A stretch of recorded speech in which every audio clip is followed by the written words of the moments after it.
नमस्कार, welcome back दोस्तों। स्वागत है आप सभी का आज के हमारे एक नए एपिसोड में। आप सभी से अपील करना चाहूँगा कि प्लीज़ आप हमारे चैनल को सब्सक्राइब करें, वीडियो को लाइक करें, कमेंट करें और शेयर करें और बेल आइकन दबाना ना भूलें ताकि आपको नोटिफिकेशन मिलता रहे टाइम टू टाइम। दोस्तों, आज का हमारा टॉपिक है कंजरवाल का सत्याग्रह। केजरीवाल का नाम आते ही दिमाग में एक अलग सी छवि बनती है कि जैसे केजरीवाल के साथ जो शियार होता ना, शियार, उसकी छवि साथ में आती है। फिर गिरगिट की छवि साथ में आती है, ठीक। फिर लोमड़ी की छवि साथ में आती है। मतलब जितने भी मक्कारी वाले जीव जंतु इस धरती पर हैं, उनसे भी ज्यादा खतरनाक ये बंदा है। मतलब ये लगा लो कि ये इंसान कुछ भी कर सकता है अपने आप को बचाने के लिए, राजनीतिक फायदा उठाने के लिए, जेल ना जाने के लिए, ठीक, कुछ भी कर सकता है। अब वो मैं क्यों कह रहा हूं दोस्तों, इस वीडियो में हम आगे जाकर बात करेंगे कि ये आदमी कुछ भी कर सकता है और अतीत में भी इन्होंने वो सब काम करके दिखाए हैं। देखो, इन्होंने शीश महल बनवाया, शीश महल में स्वाति मालीवाल को पिटवाया अपने गुर्गे से, और बताया जाता है कि उस समय पे सेम टाइम पे राघव चड्ढा को भी इसने कुटवाया था और राघव चड्ढा की आंख पे भी चोट आई थी। उसके बाद राघव चड्ढा वो आंखों के इलाज करवाने के लिए इंग्लैंड चला गया था।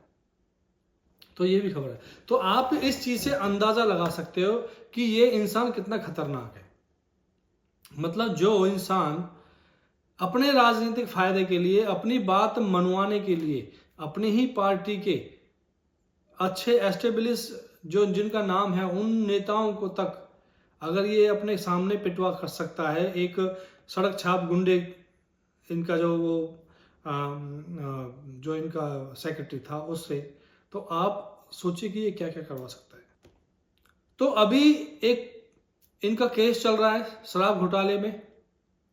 अभी पीछे 1 महीने पहले इनको एक जज थे, उन्होंने बरी कर दिया था। बरी तो नहीं किया था, बट उस केस में इनको छोड़ दिया गया था। और जो उनका जो ये था, जो डिसीजन ये था कि इनको छोड़ दिया जाए और इनको जेल में रखने का कोई वो नहीं बनता है केस। तो ये बाहर निकल गए और इन्होंने रोना शुरू कर दिया टीवी चैनल के सामने और बोलना शुरू कर दिया, देखो मैं तो कट्टर ईमानदार हूं और मुझे बिना मतलब के मोदी सरकार ने जेल में डाला था। खैर, अब मोस्टली लोग कहीं तक उनको छोड़कर, जिनको कि इनसे डायरेक्ट फायदा नहीं है, जिनको मंथली इनकम इनसे नहीं आती है, जिनको तनख्वाहें नहीं मिल रही हैं, ऐसा सोशल मीडिया, ऐसा मीडिया मेन स्ट्रीम जिनको इससे पैसे नहीं मिल रहे हैं या नहीं मिलने की संभावना भी है, और जिनको मिलने की संभावना है, जिनको मिल रहे हैं, वो तो इनके पक्ष में ही हमेशा सारी चीजें बोल रहे हैं, ठीक। क्योंकि ये काम में ये बंदा माहिर है। ये मतलब छोटे से काम के लिए ये सरकार के, देश के लोगों के करोड़ों रुपए खर्च कर देते हैं ये आदमी। अगर आपको एक अंदाजा बताऊं मैं, इन्होंने केस खाली वकीलों की फीस के लिए दोस्तों, इन्होंने कम से कम भी 500 हजारों करोड़ रुपया इन्होंने 2 वकीलों पे लुटा दिया। और वो 2 वकील कौन है मालूम है आपको? अभिषेक मनु सिंघवी और कपिल सिब्बल, जिनमें से मनु सिंघवी मेन है किरदार, जिसकी जो प्रॉपर्टी है वर्थ करीब 3000 करोड़ है और वो जब उन्होंने अभी पीछे राज्यसभा के जब वो सदस्य बनाए गए थे कांग्रेस की तरफ से, तब उन्होंने अपने हलफनामे में दिखा है। और महीने की, साल की जो इनकम है 300-400 करोड़ से ज़्यादा है। तो दोस्तों अब ये आप अंदाज़ा लगाइए कि ये लोग पैसा कहाँ से कमाते हैं। अब जो मेन प्रकरण है वो है कि जस्टिस स्वर्ण कांता शर्मा जी ने इनको फटकार लगाई, क्योंकि इन्होंने अर्जी दी थी कि जस्टिस स्वर्ण कांता शर्मा जी अपने आप को इनके इस केस से, मामले से अलग कर लें, अपना आप स्वतः अलग कर लें। मतलब ये महाराजा धीराजा मतलब अकबर हैं कि इनको अपने मनपसंद जज चाहिए, तो आप इनको स्वतः ही अलग कर लें अपने आप को। इनको मतलब ये बहुत बड़े लाट साहब हैं। एनीवे, इन्होंने वो सब किया, तो उसके बाद इनको फटकार लगी और जस्टिस सूर्यकांता ने क्लियर किया कि वो इस केस से नहीं हटेंगी। ऐसा करना उनके लिए, ऐसा करना बेसिकली जो अपना संविधान है उसके खिलाफ होगा या न्याय व्यवस्था के खिलाफ होगा ऐसा करना। तो उन्होंने वो नहीं हटी और अब वो ही लगातार इसकी सुनवाई कर रही है। अब इधर से भाई साहब ने क्या काम किया, उन्होंने एक लेटर लिखा, ओपन लेटर, और उसमें बोला कि अब मैंने अपने अंदर की आवाज सुनी। मतलब अब ये ज्ञानी भी तो इतने हैं ना, उच्च कोटि के ज्ञानी है, इनको अंदर की आवाज भी सुनाई देती है, हैं? इनको अंदर की आवाज जब सुनाई नहीं देती जब ये देश के खिलाफ षड्यंत्र करते हैं, जब ये या किसी और लोगों के खिलाफ षड्यंत्र करते हैं पार्टी के, जैसे स्वाति मालीवाल और जो लोग पहले छोड़ गए, उनके खिलाफ जो इन्होंने किया, कुमार विश्वास, वो सब, तब इनको इनकी अंतरात्मा नहीं गवाही देती कि यार तुम क्यों एक औरत पे हाथ उठा रहे हो। अब इनको इस केस में इनकी अंतरात्मा जागृत हो गई और इनको बोला कि आज अब ये जस्टिस स्वर्ण कांता शर्मा जी की जो अदालत है, जो इनकी केस की सुनवाई है, उसमें ये ना तो खुद हाजिर होंगे और ना ही इनका वकील हाजिर होगा, ये इन्होंने बोला। अब दोस्तों बात आती है यहां पे कि ये जो सब इतनी जो हिम्मत ये दिखा रहा है कंजरवाल, ये हिम्मत इनको आती कहां से है? तो दोस्तों ये हिम्मत इनको आती है जो इनकी सहयोगी पार्टियां हैं वहां से, एक तो दूसरी जो कानूनी हिम्मत इनको आती है, इनको हिम्मत देने वाले हैं कपिल सिब्बल, अभिषेक मनु सिंघवी जैसे शातिर। और मतलब अब मैं एक ऐसा शब्द नहीं यूज करना चाहता कि जो हम माफियाओं के लिए यूज करते हैं, तो एक हिसाब से अगर कहें तो ये दोनों जज जो है ना, ये माफिया हैं, ये सुप्रीम कोर्ट के और ये अदालतों के। अब माफिया कैसे हैं भाई? मैं तो आम आदमी, मैं तो एक ही चीज जानता हूं, ये बंदा जब 15 से 20 मिनट की सुनवाई करता है तो 4 से 5 करोड़ रुपए ले लेते हैं। सुनवाई नहीं करना, खाली जब केस के बारे में डिस्कस करना होता है, इनके घर पे जाके अगर आप बात करोगे तो ये लोग 3 से 4-5 करोड़ रुपए इनको जब भी चाहिए। तो मतलब एक हियरिंग के लिए ये कम से कम भी 20 से 25 करोड़ रुपए लेते हैं, अगर उस हिसाब से अंदाजा लगाया जाए तो, ठीक है। और एक केस तो 100 करोड़ों में पड़ता है, तभी तो ये राजनेता इनको भरते हैं। और फिर जो ये फीस लेते हैं, इसमें इनकी कटमनी आगे भी जाती होगी यार, तभी तो। अब एक चीज बताइए, हाई कोर्ट ने बोला किसी आदमी को कि तुम गुनाहगार हो, तुम दोषी पाए गए हो, उनको सजा सुना दी। वही अदालत सुप्रीम कोर्ट में ये भाई साहब जाते हैं और बोलते हैं, वहां से बरी करवा के ले आते हैं दोषी को। मेरे को ये एक चीज समझ में नहीं आती है, कमाल की बात है, कैसा खिलवाड़, ये कैसा खिलवाड़ हो रहा है भाई साहब। अगर एक आम आदमी को हाई कोर्ट से अगर सजा हो जाए तो सुप्रीम कोर्ट में तो जाने की सोचता ही नहीं है, क्योंकि पता है कि फैसला वही आना है। वकील ही बोल देगा जाने का कोई फायदा नहीं है, आपको यहाँ पे मिल गई है, फैसला वही आएगा, तो आपको कोई जाने का मतलब नहीं है। अगर फांसी का केस है तो उस केस में राष्ट्रपति से जरूर अपील कर देते हैं, that is different story. But in केसों में बोलते हैं कि नहीं जाओ, क्योंकि पैसा बोलता है भाई साहब, पैसा और राजनीतिक पावर बोलती है। नहीं तो कैसे एक दोषी हाई कोर्ट से दोषी, निचली अदालत से दोषी और सुप्रीम कोर्ट उनको बरी कर देती है। जैसे कि एक उदाहरण और देते था हूँ आपको, वो सिद्धू, नवजोत सिंह सिद्धू का मामला। उन्होंने पंजाब में एक पार्किंग में एक छोटे से झगड़े को लेके किसी के मुक्का मार दिया और वो आदमी नीचे गिरा, उसका सर्वर लगा और वो मर गया था वहां पे।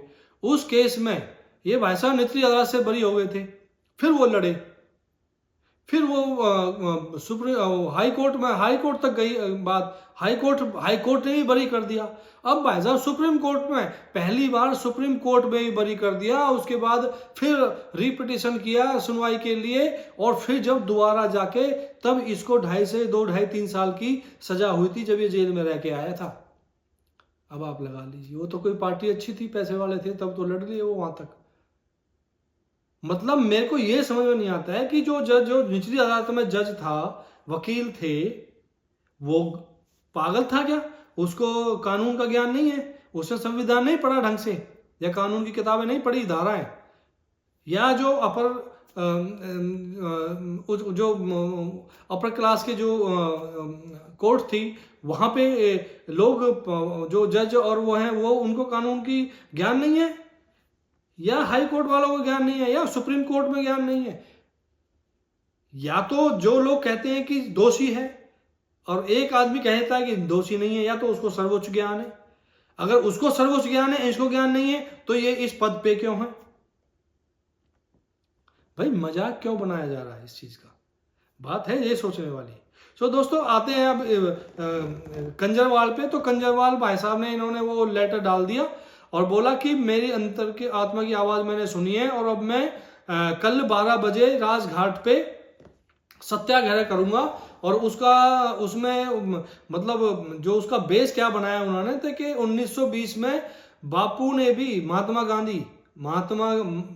करमचंद गांधी ने भी सत्याग्रह किया था अंग्रेजों के खिलाफ, क्योंकि वो किसी मामले में अंग्रेजों ने उनके खिलाफ वो सुना दिया था फैसला, तो वो भी सत्याग्रह पे बैठे थे उसके खिलाफ। और उन्होंने बोला था कि मैं अपनी तरफ से कोई सुनवाई नहीं करूंगा और जो सजा मुझे कोर्ट देगा मैं वो एक्सेप्ट करूंगा। लेकिन आपको यहां एक बात बता दूं कि मोहनदास करमचंद गांधी तो इसका भी बहुत बड़ा घाघ था। भैया देश को तोड़वा गया, देश का सत्यानाश करवा गया, और सवा सत्यानाश और करवा देता अगर थोड़े दिन और जिंदा रह जाता।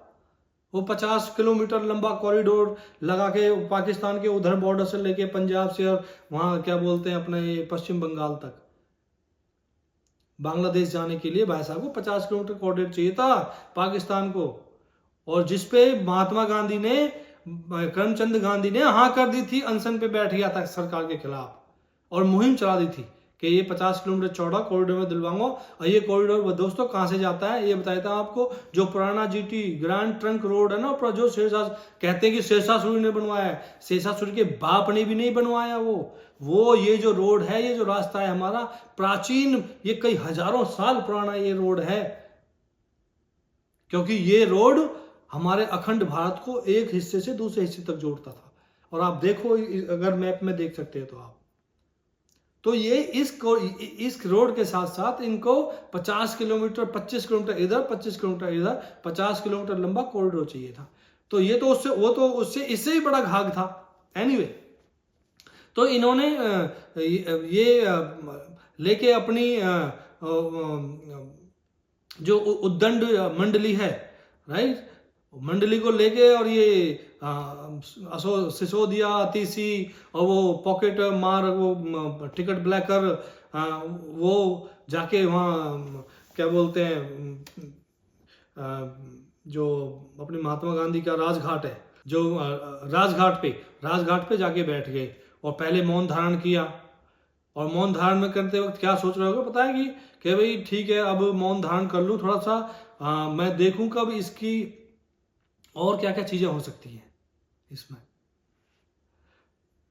राइट। और मतलब और शातिरपना कहां से मैं पैदा करूं इसमें, या मैं गिरगिट का रंग कैसे बदलूं।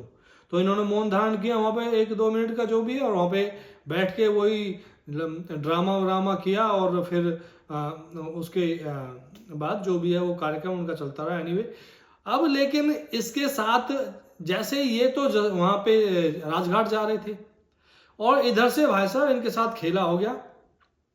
खेला कैसे हो गया? खेला इस तरह से हो गया कि ये तो इधर राजघाट गए, उधर से सीबीआई इनके खिलाफ ना 3 FIR पेल दी इनके खिलाफ, नहीं इनके परिवार के खिलाफ। और परिवार के खिलाफ कैसे, मैं बताता हूं। 2013 में ये जीते, इनकी कम सीटें आई थी, तो याद होगा आपको कि कांग्रेस के साथ मिलकर इन्होंने सरकार बनाई। वो सरकार चली कुछ दिन, थोड़े 2-4-6 महीने चली, उसके बाद सरकार गिर गई, राष्ट्रपति शासन लगा। 2015 में फिर दोबारा से इनकी सरकार आई और इन्होंने कम से कम 67 सीटें जीती। और 67 सीटें जीतते ही इनका तो जो हौसला था ना वो पूरा बुलंद था, और इन्होंने दबा के जितना भी करप्शन करना था, जितने भी घोटाले करने थे भाई साहब, 2015 से ही शुरू हैं। इनके नाम कितने घोटाले अब तक आ चुके हैं और अभी तक मतलब जांच चल रही है इनके खिलाफ। लेकिन एक बात की तो दाग दूंगा इसको कि कच्चा खिलाड़ी तो नहीं है ये घोटालों का, ये घोटालों का भी बहुत पक्का खिलाड़ी है।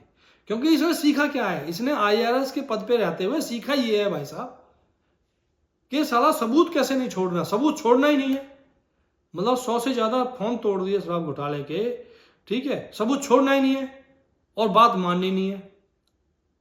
तो तुम कैसे उसको करो भाई, कैसे पता करोगे? ठीक है, तो ये इंसान बहुत महाशातिर आदमी है। मतलब ये लगा लो कि करीब अगर 100 सियार, 100 लकड़बग्गे और 100 लोमड़िए मरे होंगे ना जब ये एक पैदा हुआ है। और मुझे तो इसकी शक्ल से नफरत है। मतलब ये लगा लो कि इसकी शक्ल इतनी है ना कि एक जूता लेके ना इसके मुंह पे बजा दो, इतनी गंदी शक्ल है इस इंसान की। क्योंकि इसके कर्म जो ना उतने गंदे हैं हरामखोर के। ठीक है, तो ये इसने क्या काम किया, जब ये 2015 में आया तो इसके साड़ू थे सुरेंद्र बंसल। इस भाई साहब ने अपने सारे साड़ू पाड़ू जितने भी थे उधर से वो सिचो दिया। ठीक, ये भाई साहब जितने भी मेन आदमी हैं ये पार्टी के, ये सब करप्शन पे लग गए और इन्होंने सब अपने रिश्तेदारों को दबा के पंजीरी बांटी, दबा के, जो जितना कह सकते हैं दबा के। सेक्रेटरी रखना है तो फूफा, जीजा, मामा, चाचा, साड़ी, साडू, और साड़ी और साड़ियों पे बहुत ज्यादा मेहरबान थे ये, पता नहीं क्यों और पंजीरी मिलती होगी वहां से। तो एनीवे, तो इन्होंने क्या काम किया, सुरेंद्र बंसल के नाम इन्होंने कुछ कॉन्ट्रैक्ट दिए। एक गांव है बकौली करके गांव है, if I am not wrong. तो बकौली गांव में एक नाला बनना था, नाला बनने के लिए इनको एक वो कॉन्ट्रैक्ट दिया इन्होंने, और उसमें सीबीआई ने जो FIR करवाई उसमें बोला है कि भाई इन्होंने अपने प्रभाव का फायदा उठाया और वो प्रभाव के चलते अपने साडू को वो दिलवाया, और वो टेंडर जो दिलवाया था इसको 45% कम कीमत पे दिलवाया था एज पर मार्केट वैल्यू। मतलब अगर किसी ने 10 करोड़ का डाला है तो इसको 5.5 करोड़ में ही वो टेंडर मिल गया था। अब कहानी यहाँ शुरू नहीं होती है। 5.5 करोड़ में अगर लेट से अगर 45% कम में मिला है और उसे काम बढ़िया करो तो कोई दिक्कत नहीं है। लेकिन काम ये है कि भाई साहब कमाल की बात तो ये है कि वो नाला वो दिखता ही नहीं है कहाँ नाला बना है। वो रिपोर्ट में जांच में ये पाया गया है कि वो नाला बना ही नहीं, और इधर ये भाषा 4.5-5 करोड़ गठार गए, इनको पेमेंट भी होगी, सब कुछ हो गया। ये तो एक मामला है PWD का, एक ऐसे से 3 से 4 मामले हैं जिसमें सीबीआई ने आज FIR करवाई है इनके परिवार के अगेंस्ट।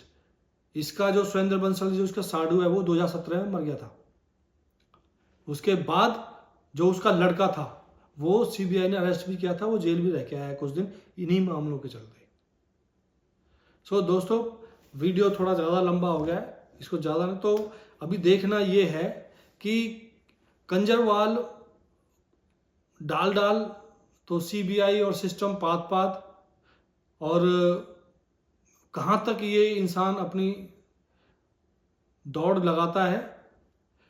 और वो दिन भी देखने वाला होगा जब इसका कोई भी पैतरा काम नहीं आएगा।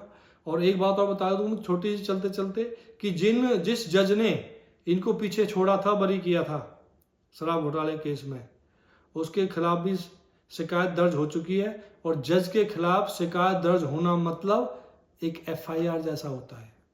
आपको अगर मालूम हो तो जज के खिलाफ पहली बात तो शिकायत हो, कोई माई का लाल दर्ज नहीं करा सकता, लेकिन जब तथ्य और सब कुछ आधारित होता है, जब देखते हैं, जब जांच होती है, अगर उसमें सॉलिड केस बनता है और पीछे पूर्व में ये सब इनके जजों को सजा भी हुई है गलत फैसला सुनाने पे, तो उनके खिलाफ भी शिकायत दर्ज हो चुकी है और वो भी बहुत जल्द नपने वाले हैं, वो जो जज है। क्योंकि ये खेल क्या हुआ था, मैंने बताया ना, सब खेल पैसों का है, करोड़ों का है दोस्तों।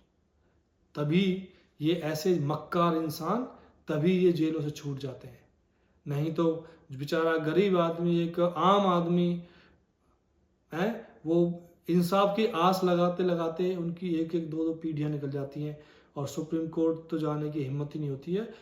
हाई कोर्ट पहुंचने में ही लोगों की दो दो तीन तीन पीढ़ियां तबाह हो जाती हैं और उनको इंसाफ नहीं मिलता है। करोड़ों मामले अभी तक पेंडिंग है सुप्रीम कोर्ट की तरफ से, और सुप्रीम कोर्ट को ऐसे सियारों के, ऐसे गद्दारों के, ऐसे कंजरों के फैसले करने के लिए समय है इनके पास, एक एक महीना, दो दो महीने कंटिन्यूस सुनने के। ठीक है, तो दोस्तों इस वीडियो को ज़्यादा लंबा ना खींचते हुए आपसे लेते हैं विदा और फिर मिलते हैं एक नए एपिसोड में।